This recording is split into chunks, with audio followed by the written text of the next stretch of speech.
Hello, everyone, and welcome back to another Cars Reading Skills workshop as part of the Jack Westin MCAT podcasts with your hosts, Jack and Molly.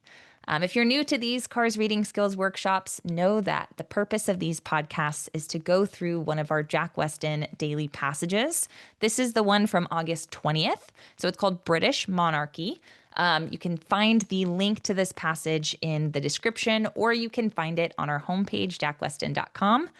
We're going to go through the passage sentence by sentence, make sure we know what's going on in each sentence. We'll explain, what you need to be pulling out, how important that sentence is relative to the others in the passage, and ultimately how to set yourself up for success when it comes to the questions associated with this passage. I'm excited for this one because it's pretty different in subject matter compared to the ones we've done before. And Jack, it seems like every passage we do has a different little nugget of wisdom to share. What do you think students are going to get from this one? I think this is a pretty straightforward passage. I don't think that students are going to have a difficult time with the read. Uh, Hmm. the finding the arguments, the ideas is not so difficult. Though I think the problem that students may face is they do throw out a lot of random words that you're probably not familiar with, just because this was probably written back in the day and it's more of a historical passage. But I think Hmm. that the topic is quite interesting. It's, still kind of relevant today, right? The British monarchy stuff, but we're going to talk about. Outside of that, really nothing too difficult, right? Just a couple of words that might throw you off, but we have our own methods to kind of go around that. But Hmm. yeah, I think it's going to be a fun read. I think so too. And I think so many students are trained to just hate certain types of passages. And one of the ones that I hear all the time when I'm working with students in the courses or in free sessions is history. Everyone hates history. And especially as, we have a group of students, percentage of you guys are probably getting ready to take August and September exams. Others may not be testing for a couple months, but a lot of students, if they run out of time or they're running low on time, they'll just skip any of their history passages. Anything that looks historical, they're just going to skip because they hate it. They hate history. And I think this is a good example of how a history passage can actually be pretty interesting. Like I think that is kind of a unique part of this passage. The read's not that bad. The questions actually aren't that bad either. Make sure you're setting yourself up to be able to read all the passages so you're not skipping past a passage like this that's actually a lot easier than it might look. Yeah, don't be intimidated, right? Just Mm, read. You'll never know. yeah. Okay, well, let's go ahead and hop in. As I mentioned earlier, we're going to go through this passage sentence by sentence. If you'd like, feel free to pause us if you want to give the passage a quick read ahead of time. We'll analyze what's going on. We'll talk about, what you should be pulling out of a passage like this. And then, of course, after, please try the questions. It'll really help test your understanding of the things that we read. So we'll start out, as always, with the very first sentence of the passage.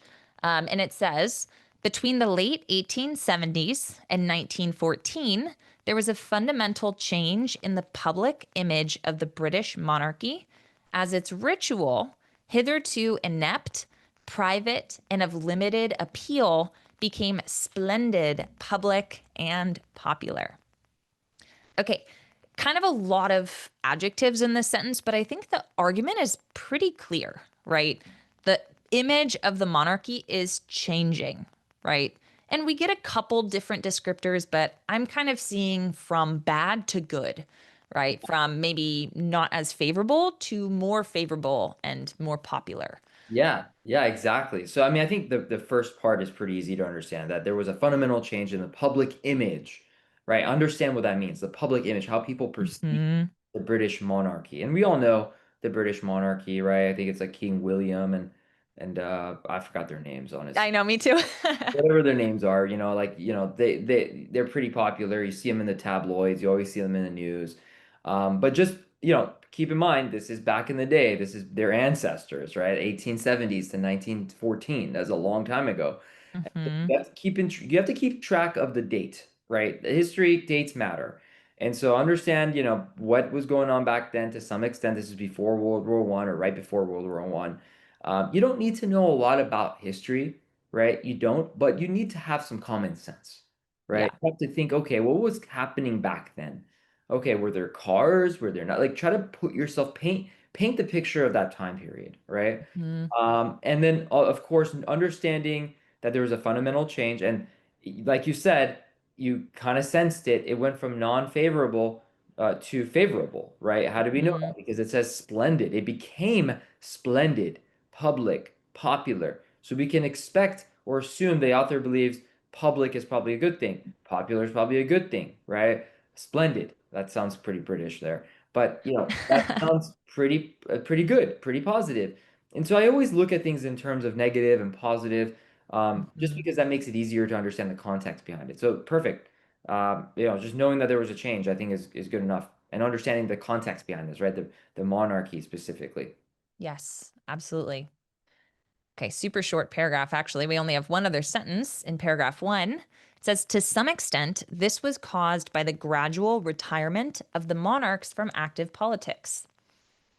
Okay, so this is another pretty clear sentence, and it's another argument, right? We're specifically describing a cause for this change in the public image of the monarchy. So we're giving the reason why this happened. The fact that it happened, that's an argument. But to say that something in particular was the cause of this or the reason why the image changed, that's an argument about an argument, right? That is also something that we should really be tracking. So we're saying the monarchs withdrawing from politics is what created the change in the public image. Exactly. And that's perfectly described because that's an add-on as we discuss in our course. And Mm-hmm. I'm going to do an unapologetic plug right now because I everyone needs to hear this, right? We just announced this literally a week ago. We made our $1,500 course. It used to cost $1,500 for this self-paced course. We made it 40 bucks a month. You can cancel at any time. Amazing. You have a 7-day trial. You get all of our strategies, right? We don't specifically discuss the terminology behind our strategies in these podcast episodes because we understand that not everyone's in our course, right? But we Mm-hmm. definitely don't shy away from discussing those strategies. We just don't give them a name. So what Molly just described is called an add-on, right? Because it's an argument about an argument. We've brought that up before. If you want to learn more about it, you literally get it for free for 7 days. Check it out, cancel before 7 days, you don't get charged. And if you like it, it's only 40 bucks a month until you cancel. So I'm gonna keep it there, but that is definitely an important strategy that you need to understand. And the reason why this is important is because the author here made an initial argument. We don't know if people really like the British monarchy now. We don't know at that time if the overall sentiment about the British monarchy changed from something that's non-favorable to unfavorable to something that's more favorable, right? We don't really know. So that is an argument. That is an idea, right? We can debate that. Now, we also don't know why that argument may have happened, the reason, the Mm-hmm. cause for that. And so the author is claiming, right? The author is adding on to that argument, we call it an add-on, that the reason why that's happened is because they've retired. Okay, so they're not really monarchs and they're not actively participating in politics, meaning they're Yeah. probably not making decisions in politics to some extent, right? I Mm-hmm. could see how if they're not really that involved in politics, people stop hating them, right? Yeah. I could kind of see that. But Stop that's blaming them for stuff. Yeah. right. I mean, the argument could have been different. We could have said, maybe they started becoming more favorable toward, and their public image was more favorable because they became more well dressed, right? Mm-hmm. Or because they gave more speeches. Who Mm-hmm. knows? There's a billion reasons why something might happen, right? And this is that reason that they want you to know. So great, Mm-hmm. perfect. Okay. Wonderful. So, really, to anyone listening, both of those sentences are important. You really do need to understand and track them both. It's not always the case, especially in a paragraph that's short, but those are both ideas that could be important. Exactly. And by the way, the course I'm referring to is a self-study course, so self-study bundle. So if you see it on our website, it's called self-study. All right. Hmm. Yes. And that's the totally, asynchronous lectures and the strategies and all that stuff. But then you also get the live sessions, the Right. workshops, the office hours, that stuff. Right, you get exclusive live sessions every week as well, so that's awesome. Love it. Yeah, actually, and I teach some of them. So to anyone listening, if you want to chat cars with me, I teach cars office hours every week for the course students. Kind All of right. fun.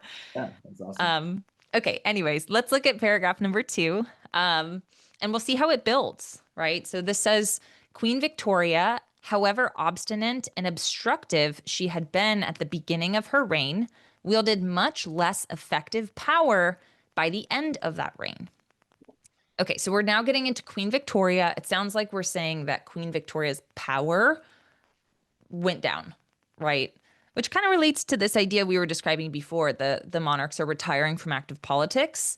Queen Victoria is someone who's retiring from politics. Do I know that now we love her? No, but she's at least retiring from active politics or pulling back a little bit in terms of her political power. So it's Yeah, relevant. We'll see how it relates. that was great, and we're looking for consistency, and here's that consistency, right? Like, okay, she seems to be less effective, maybe because she retired. Maybe we don't know exactly why she's less effective, right? Uh, Hmm. she has less effective power, but Hmm. we're probably going to assume it has something to do with her retirement, right, from politics. Hmm. Okay. Yeah. Okay, let's look at our next sentence. It says the growing size and importance of the electorate, combined with increased party consciousness, meant that assertions of royal prerogative were much less in evidence.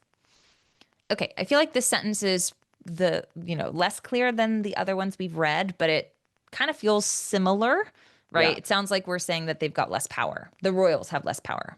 Yeah, their royal prerogative. So like their duty, their rights, right? Yeah. Less in evidence. Sounds really steep, right? But sounds like they're just not around. They're not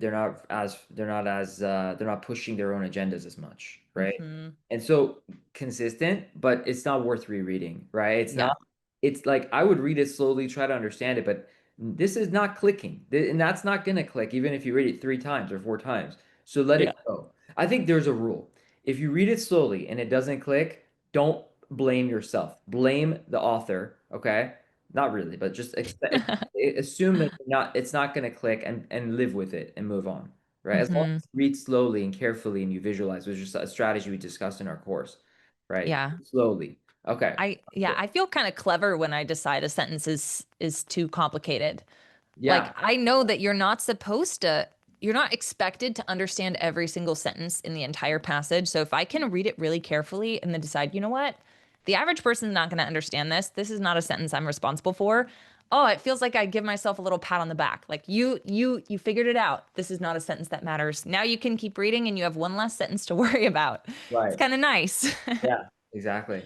Yeah, but definitely takes a careful read. I think everyone's asking themselves, do I have to, am I not smart if I don't understand these passages? And no, that's nothing to do. You have to improve your sharpness when it comes to this stuff. And Yeah. that's where practice comes in. That's where, instructors pointing things out like how we're doing comes in. Because now you understand like this can happen on your test. You might get a sentence that is not that important and consistent with what we've been discussing, and you shouldn't freak out. Now that you've gained that clarity, that sharpness about it, you're going Mhm. to be more confident, right? You're gonna Yeah. have to be more prepared. And that's the whole Yeah. point of this. So great. Yeah. Confidence is huge.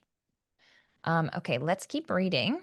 It says once the electorate had spoken in 1880, for example, Queen Empress Victoria could not more keep her choice for prime minister, Benjamin Disraeli, in power than William Gladstone out.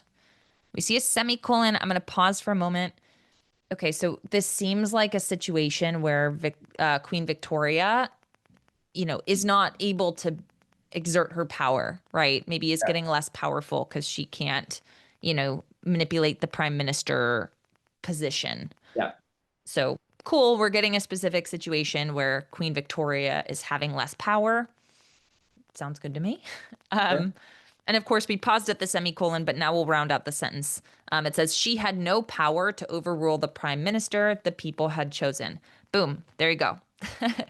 Her power is waning or getting, less and less.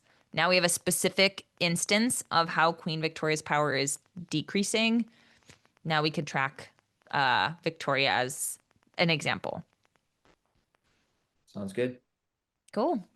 All right, and we'll continue. It says, and Edward, the what is that, seventh, came to the throne old and inexperienced, had little taste for desk work, and spent 3 months of the year abroad.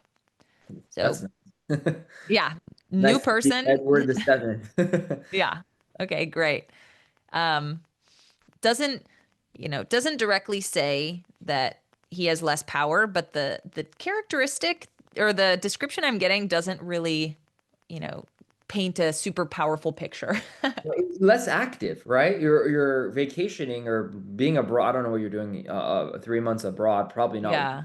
probably not being active in politics. Because if you're active in politics, you're in like in the area, where you're ruling, right? Yeah, you'd hope. And I don't think there was internet back then, so you can't be doing things on FaceTime or on Zoom. Yeah. So And yeah, he's inexperienced, so right. that's not going to help either. Right. So this is again consistent with what we know, which is the monarchy kind of became less active in politics, right? Hmm.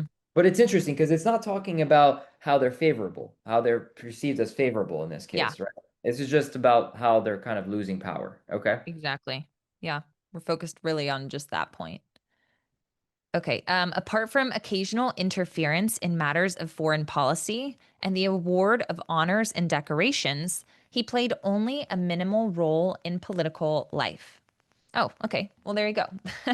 We Right. didn't get the most, powerful image in our heads when we read that sentence before, but now they said it very directly, right? He's not very political, right? The political power is, really, really decreasing for both Victoria and Edward the Seventh. Right. Yeah. And then we get the last sentence, which, if it hadn't been clear throughout this paragraph, it's going to be clear now. The monarchy, in short, had lost its political power. That, in short, every time I see it, I celebrate.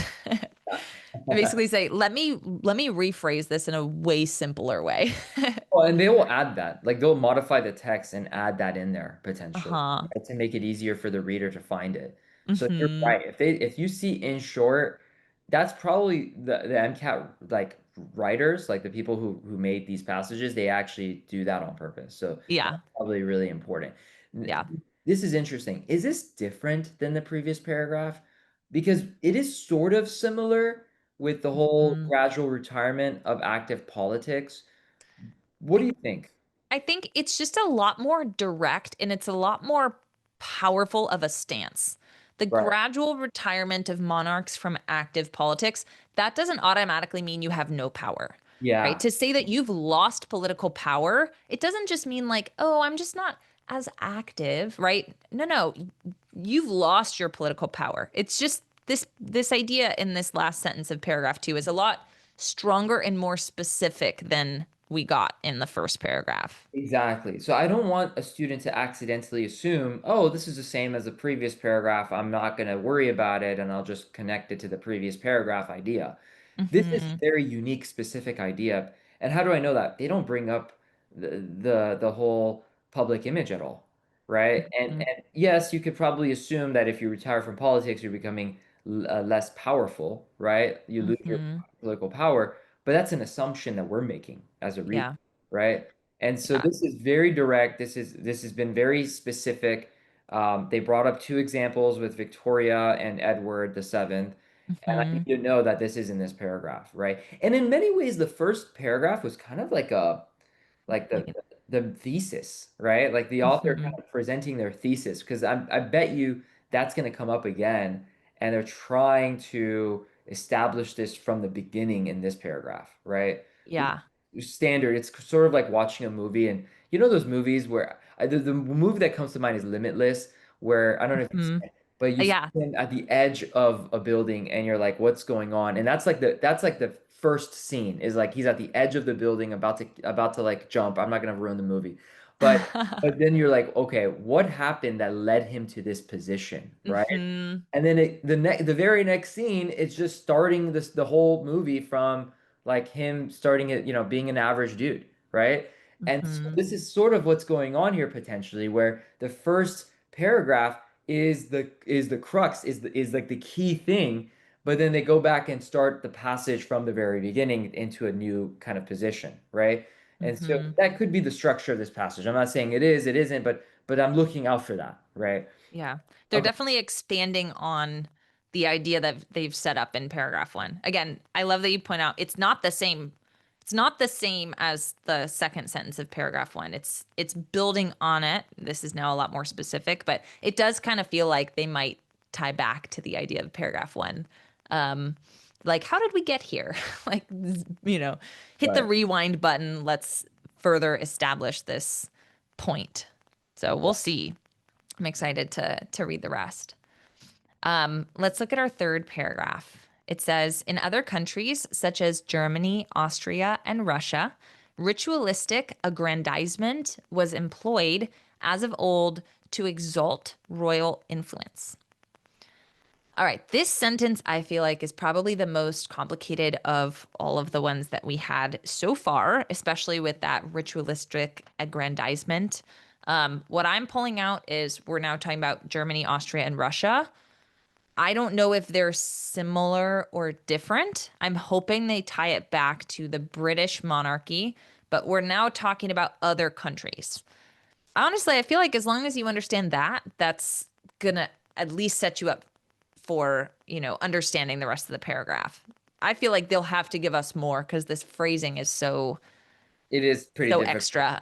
Yeah, it's very extra, but we can understand it. I mean, it's saying in other countries, right around where where Britain is, it's saying ritualistic aggrandizement. What aggrandizement? So what is that? Like that's basically like suggesting something in regards to very big rituals, Yeah. very extreme rituals.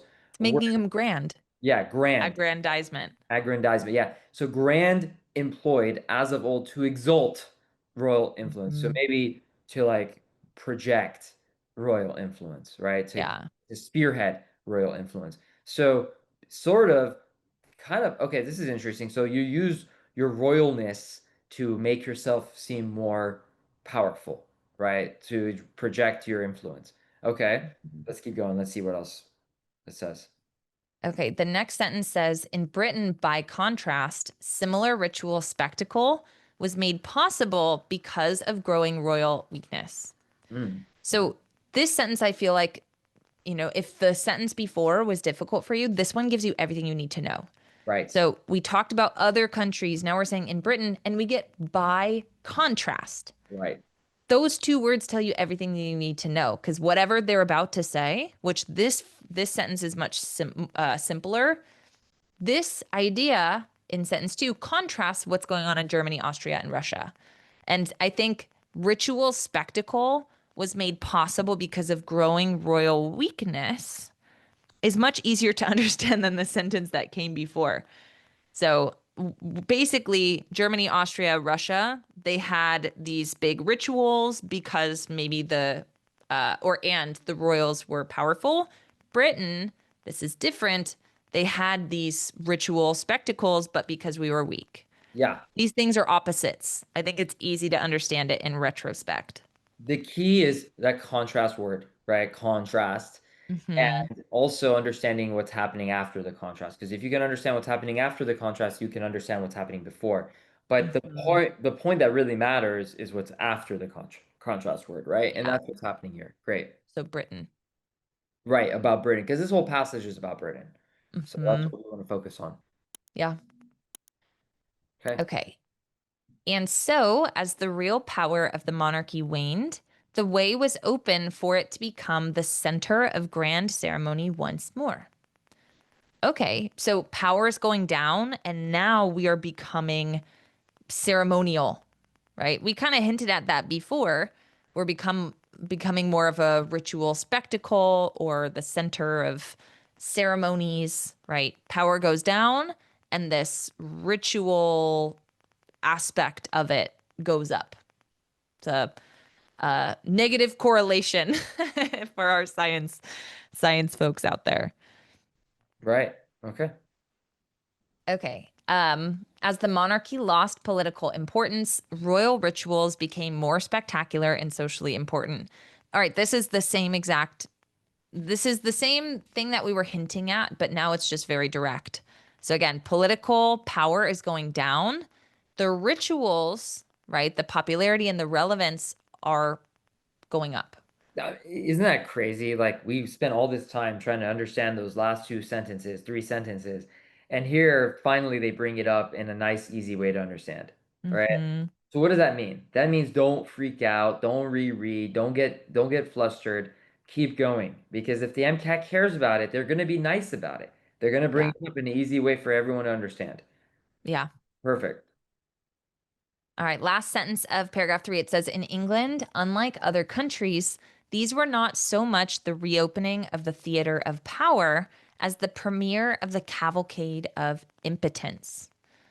So again, we're saying unlike other countries, Britain is doing this differently, right?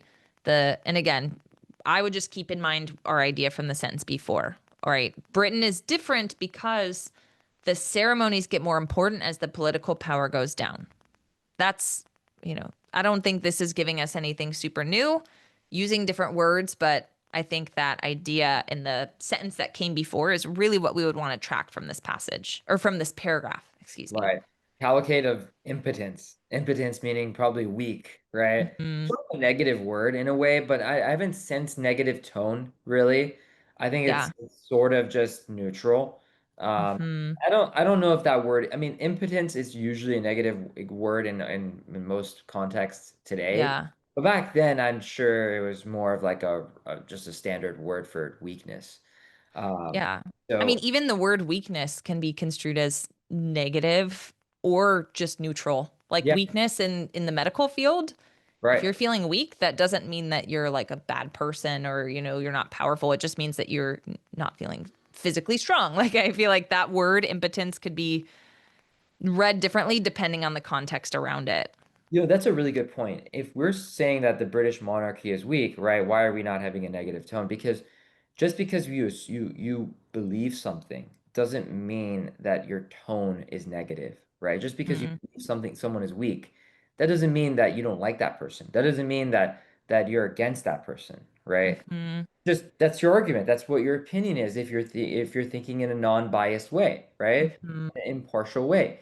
And so when we think about tone, we really want to think about the passion that we project onto our arguments. Yeah. There is no passion here, right? It's just Mhm. very straightforward, very, very neutral. So Yeah. cool. Yeah. That's a great point. Students always ask about tone. Okay, let's take a look at our fourth paragraph. It says, at the same time, the growth of popular support for the monarchy made such extravagant ceremonies convincing in a manner that had not been possible before, as power was exchanged for popularity. Cool. I mean, that sounds pretty similar, right? Again, power exchanged for popularity. The popularity means the ceremonies are getting more spectacular and extravagant. You know, they're getting more popular. Seems pretty in line with what we read before. Yep, sounds good. Okay, Victoria's longevity, probity, sense of duty, and unrivaled position as matriarch of Europe and mother figure of empire came to outweigh and then eclipse the earlier hostile attitude towards her. So we're coming back to Victoria. This was someone we talked about previously, right, who had lost power, right? That was what we remember from paragraph 2. We cited her as an example. She's losing power. And what we're seeing is this hostile attitude is becoming now this mother figure, this matriarch, potentially less negative, right? Yeah, Again, yeah. that's the same point. All right. Now we're actually talking about favorability, right? At this Mhm. point. So it's interesting. Okay. Yeah. So Victoria's coming up again. We'll want to track that. Um, at her death, she was, quote, the most excellent of sovereigns, who, again, this is a separate quote, bequeathed a name eternally to be revered, end quote. No longer, quote, Miss Guelph, the Queen of Whigs. Okay. So lots of little snippets of quotes there. We don't have a person that's cited as saying this. So it seems like this is just how the public described her, Right. speaking very generally, but it seems like, most excellent and, the name is eternally to be revered. again, it's good now, maybe wasn't so good before. Right. And why? Why was it not? I mean, we don't know what Mrs. Goof or Golf or what we don't Yeah. that's probably negative, right? The Queen of the Whigs. That's pro you don't need to know the politics back then, right, to understand this, but it's probably bad, right? Because before it like what they were mentioning, bequeath the name eternally to be revered. Revered is loving, right? Being loved. Hmm. So why? Why is it that she was so popular upon her death, right? Yeah. Yeah, I mean, the sentence before kind of tells us, right? We Right. said that she's getting less powerful. And we also said the earlier hostile attitude towards her. And then we talked about at her death. And then at her death, she was no longer these things. So I feel like with the puzzle pieces you're given, most excellent, you know, eternally revered. This is how she is now with less power. She's no longer this hostile person, that she Right. originally was. Sounds good. This is going back to that previous paragraph where they said, as the monarchy lost political importance, royal rituals became more spectacular and Mhm. socially important. So as power wanes, right, as power declines, royal rituals become more important. This is all consistent with that. It's just giving us a more specific example around Victoria. Absolutely. Okay, let's take a look at paragraph 5. It says, nor were the people any less generous to Edward the Seventh. So, probably if we're talking back with Edward the Seventh, keep in mind we brought up in Victoria and Edward the Seventh in paragraph 2 together as these people both lost power. I feel like with this first sentence, I'm already expecting that we're now going to get into a discussion of Edward the Seventh and then possibly show that his royal rituals are more important because he lost power. We already established that he lost power, right? The people weren't any less generous. I kind of know what to expect when I read that sentence. I'm not going to get ahead of myself, but I think I know what's going to happen. Yeah, sounds good. So let's see what we got. His extravagant life. These are all sentence fragments with semicolons. I'm going to keep reading. It's almost like a list. His extravagant life, the zest and style with which he traveled, his notable racing successes, and the incomparable beauty, charm, and appeal of his consort. All of these advantages were discussed during the brief years of his reign. So this feels more ritualistic. This feels more not political, like more just you brought up earlier, Jack. It feels like the tabloids, like these nowadays would all be in, the magazines, Us Weekly, Yeah. whatever, right? Like that's that kind of feels like what we're saying. These things are becoming popular more so than any political power or prowess. Right. And so far consistent with the third paragraph, which is essentially the first paragraph, right? That as the Hmm. monarchy lost power, these rituals became more important, right? And it became more important because it gave them more popularity, right? Yeah. So cool. Okay. As one poet put it at his death, quote, greatest sorrow England ever had when death took away our dear old dad, end quote.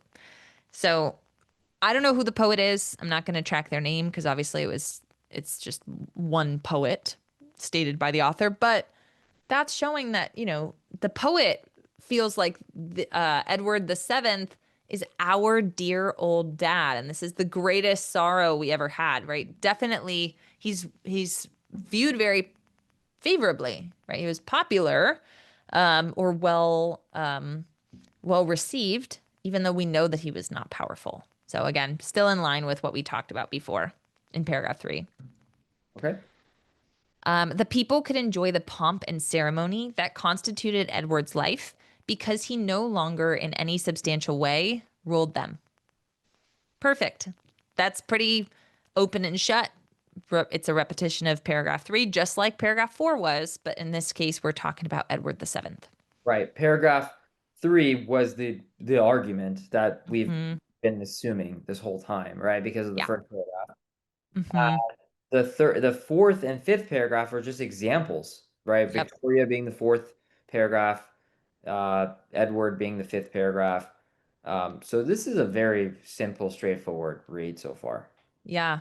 And they're kind of they're addressing every point that they brought up. You're right, because paragraph one was less direct, it was less clear at that time, but it does feel like all the discussion so far is trying to help us understand this shift in the image because of the retirement from politics. Like we've said a lot about it. But it seems like everything is so well in line. And even the examples they brought up in paragraph two, they've now really tied those back in paragraph four and five. So it's a pretty well defended thesis with the citations and examples they're giving, which pretty direct read, kind of fun. Yeah. Sounds good. Again, just because it's history doesn't mean that it's bad, right? Doesn't mean that it's going to be really impossible. Got to give every passage a try. Yes. Okay, let's look at paragraph six. It says, moreover, the quote, antique character of many of the material circumstances of life at the date when Queen Victoria was crowned, end quote, contrasted markedly with the dramatic, disorienting developments which had taken place in the subsequent 60 years. Okay, it's a longer sentence, but I think we're getting something feeling a little bit like a left turn here, right? We're talking all about the royals here and whether they were respected, how powerful they were. Now we're talking, these developments, dramatic, disorienting, right? Society is changing is kind of what I'm seeing, right? There's this contrast with how the royals are living in society. So I don't think it's super clear, Yeah. right? But Yeah. I'm Yeah. sensing a shift, you know. Yeah, we're probably going to go into a new topic because it doesn't seem like we're talking about the same stuff directly, but Exactly. It's connected, but oriented, yeah, connected to some extent, but it seems like, and this is very rare because usually, well, I wouldn't say rare, but it doesn't happen often where the author is trying to veer us into a new direction in the last paragraph, but it could very much happen where we have an argument, a very specific argument that's tied to just this one. So, but if you ask me what was the main idea of this paragraph passage, three. no doubt it's paragraph three, right? Yeah. That idea in paragraph three, which is repeating in the first paragraph, sort of, the fourth paragraph, the fifth paragraph, right? And Mm, there could just be a random argument in this paragraph that I need to keep track of. yeah. Yeah. Let's see if we call back to it. So during that time, a widening number of people were allowed to vote, and new technology was transforming the world: the railway, the steamship, the telegraph, the electricity, and the tram. So this is context. Again, I'm getting a sort of implicit understanding that society is changing, and this is helping me understand that society is changing. It hasn't been stated super directly, but that's seeming like where we're moving towards, right? Society is changing. I don't know how that exactly relates to. Right, what's the problem, right? Yeah. Okay, Yeah, fine. Like they're allowed to vote, new technologies coming in, um, right? Which is I expected because when I'm thinking about that time period, I'm like, wait a second, do they even not have cars? changed. They don't even have cars back then, right? Like, Mhm. or they're just getting cars. So, okay, cool. Yeah. Okay. The monarchy provided the people with a feeling of stability in an age of change. I feel like this author really does kind of get you on the edge of your seat, like, oh, is this going to be important? And then they just state it so directly and plainly, right? Like, I love this author. Yes, yes. We need to find the author and send him a nice flower basket of chocolates and I stuff. know. David Cannadine, thank you. Thank you for your clarity. All right. So that's our argument, right? The monarchy gave people a sense of stability. Society's changing, monarchy is stable. That's it. Okay. So far, at least.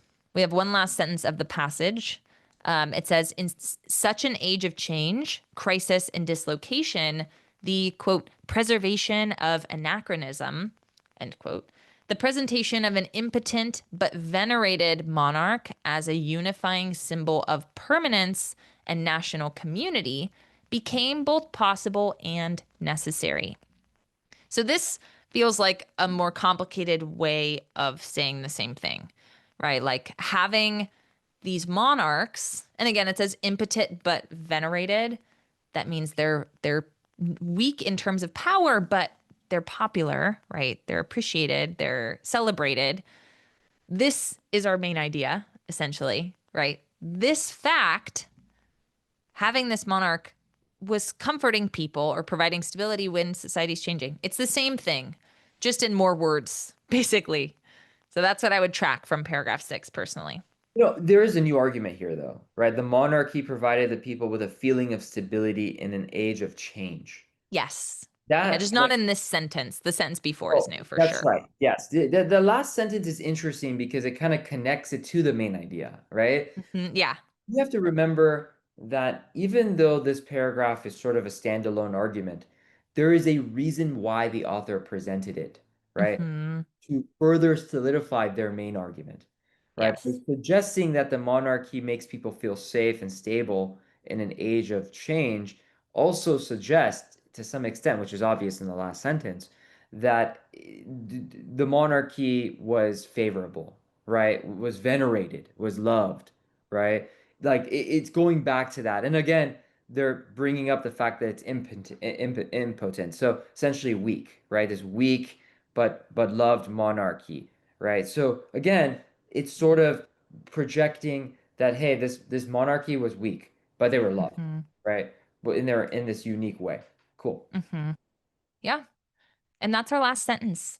So I think we've pretty well established at this point. But Jack, in case anyone was zoning out, what is our main idea of this passage? An idea is that sentence in paragraph 3 that keeps repeating, right? As the monarchy lost political importance, royal rituals become more spectacular and socially important, which is essentially the first paragraph, right? Hmm. Saying in the first paragraph, but it's more specific.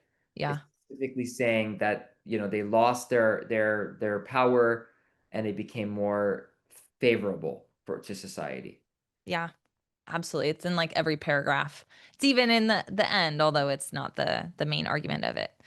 So sweet. Well, to everyone listening, we hope you enjoyed this walkthrough of British monarchy. Again, it's the passage from August 20th. If you are listening on August 20th, you could just navigate to jackweston.com. It'll be posted as one of our daily passages that come out daily as they sound. But we'll also link it in case you're listening to this later on. You could still go back and check out the passage, but also don't forget there are 6 questions with this passage. We encourage you guys to give those a try, test your knowledge and your understanding of how the passage went, and make sure that you are using the same set of strategies as you'll have on test day. Again, if you need to refresh or build car strategies, come see us in a free session. Check out our brand new $40 subscription course. That is so exciting. Lots of ways to get involved if you need cars help. And of course, stay tuned for our next Cars Reading Skills workshop. We love putting these on for you, and we hope that you enjoy them. So until then, happy studying, and we hope to see you soon.